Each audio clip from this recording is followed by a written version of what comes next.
Welcome to easy and interactive slide drawing in PowerPoint using ClassPoint. So pag-aaralan na po natin kung paano ba ginagawa ito. So sa pag-create ng ating ClassPoint slide drawing, kailangan meron tayong mga image na kung saan pwedeng mag-drawing or ma-edit ng ating mga estudyante. So ayan, magkakaroon sila ng imagination workout. So nakalagay dyan, imagine what each line can be, then finish the drawing yourself. So, i-access po ng mga estudyante yung mga images na to at mag-a-upload sila. Okay. Okay po. So, yung slide drawing, makukuha po natin siya dito sa ating ClassPoint tool. Nakalagay po ay slide drawing.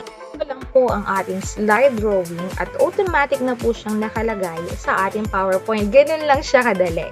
Okay, again, meron po tayong option to hide your participant's name and another play options. So, same pa rin po siya ng ating mga ibang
ba to? Necktie ba to? Ano?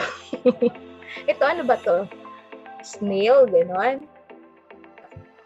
Okay, so sample po yan. Diba po?